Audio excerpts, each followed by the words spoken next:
I started my career in San Francisco. In 1980, I had my first one-man show there, and I showed with that gallery. And then I had a 10-year period that I worked in a gallery in New York, and then I started showing in Santa Fe. And currently I'm showing at New Art Gallery on Canyon Road. People have asked me when I first thought of myself as a painter, and I said when I was 5 years old, I told everyone I was going to be an artist. And I guess at that point I was too naive to know it wasn't supposed to be possible, so it always stayed with me throughout my life. How this unfolded is, in some ways, it's a charmed and mysterious life I've had, because at different times in my life it's always been either a mentor or an opportunity that presented itself that kept me going at a time when it shouldn't have happened. And it was so specific to my life and my situation that it was magical in some ways.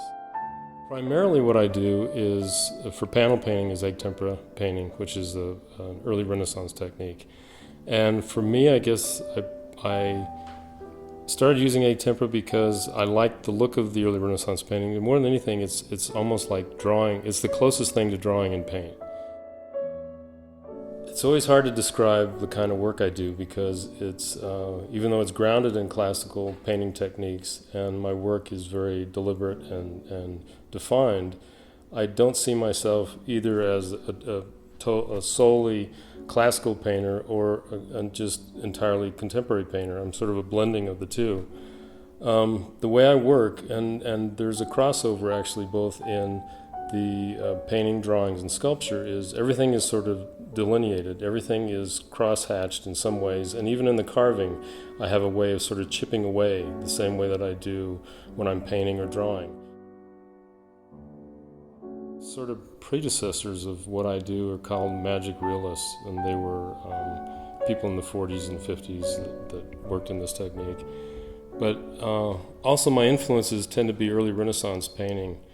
And I like the early Renaissance because it bridged two different time frames. One of them was a very sort of archaic, more primitive type of rendering, and then the High Renaissance, which is very much about verisimilitude, about getting a lifelike quality.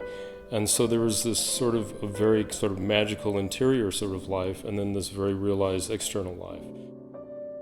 But my work, I think it has this combination about of seeing the world around me, but then also trying to depict what's the interior going on. What's specifically when I'm dealing with a portraiture or a figure or anything to do with a narrative regarding the figure, I want to have both what you see them doing, but there's an interior narrative that you're also being confronted with or dealing with or addressing, because I think that's who we are as human beings, and how we see ourselves and what we're doing in terms of our actions is one thing, but actually what's going on interior is what fascinates me as much. People ask me why I do the subject matter I do, why the human body.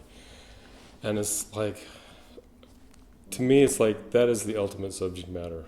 I think if anyone could walk into a museum and they could have one example of every type of painting possible in that room, I think if no one was watching, everyone would walk right up to that figure painting. And the reason is it's because it's who we are. We want to know who we are. We relate to who we are.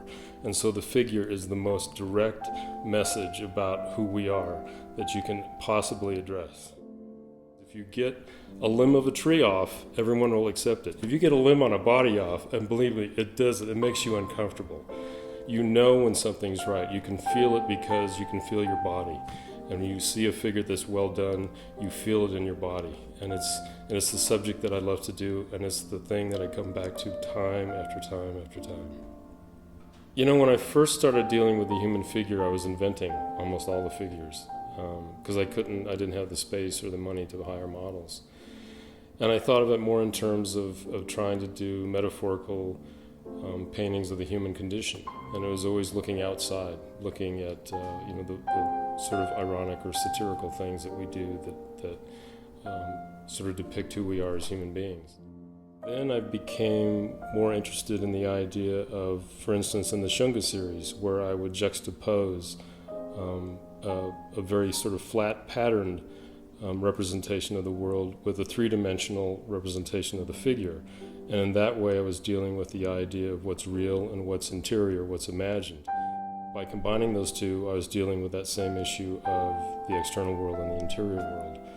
And so as I worked more and more from life, I began to deal more with that issue of how to set that figure in some sort of context that said something about their internal life.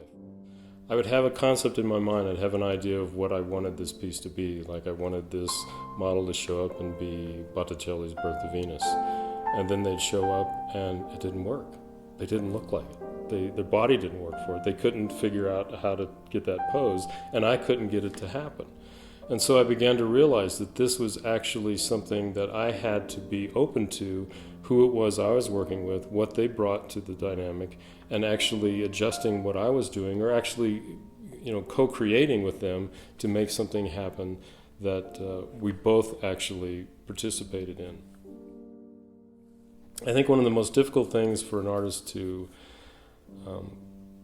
actually discover about their work and their process is their process. The creative process. How do you get that started? What is it that you need to do to actually get the inspiration to start connecting the dots and start making the work happen?